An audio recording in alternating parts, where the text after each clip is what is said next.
Habari za wakati huu wapenzi watazamaji wa channel ya Dr. Muhtari TV. Karibuni tena, na leo tutazungumzia kuhusu umuhimu wa chanjo ya surua kwa watoto. Kwa kuanza, surua ni ugonjwa unaosababishwa na virusi aina ya mawili virus, Paramyx virus, ambavyo vinaenea kwa haraka.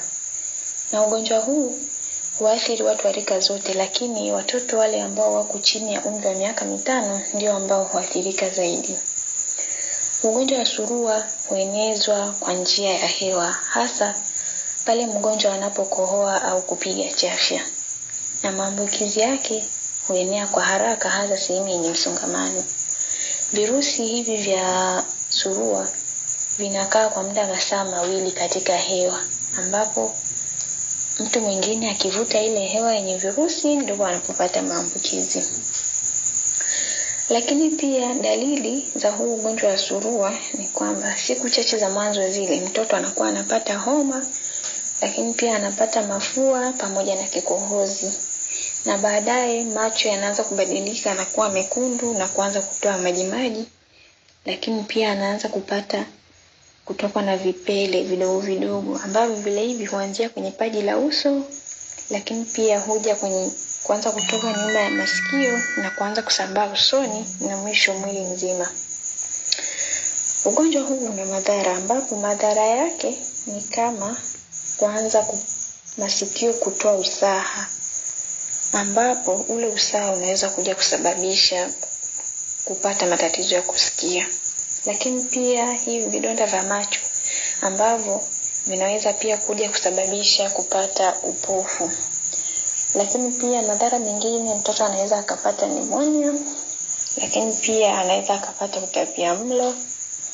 Pia madhara mengine makubwa, mtoto anaweza kuvimba ubongo na mwisho kuja kusababisha kifo. Huu ugonjwa wa surua unazuilika kwa chanjo ambayo ndio kinga. Na chanjo hii ya surua, mtoto anakuwa anapata sindano 2 za ambazo zinamkinga na hii surua, ambazo sindano hizi hutolewa katika bega la kushoto pale mtoto anapofikisha umri wa miezi 9, anapata sindano ya kwanza, lakini pia na sindano ya marudio baada ya kufikisha miezi 18.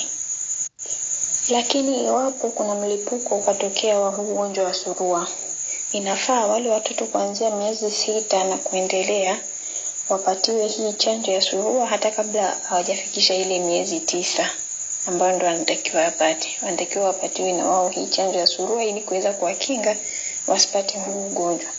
Lakini pia ni lazima mtoto apatiwe matone ya vitamini A kila anapopata hii chanjo ya surua.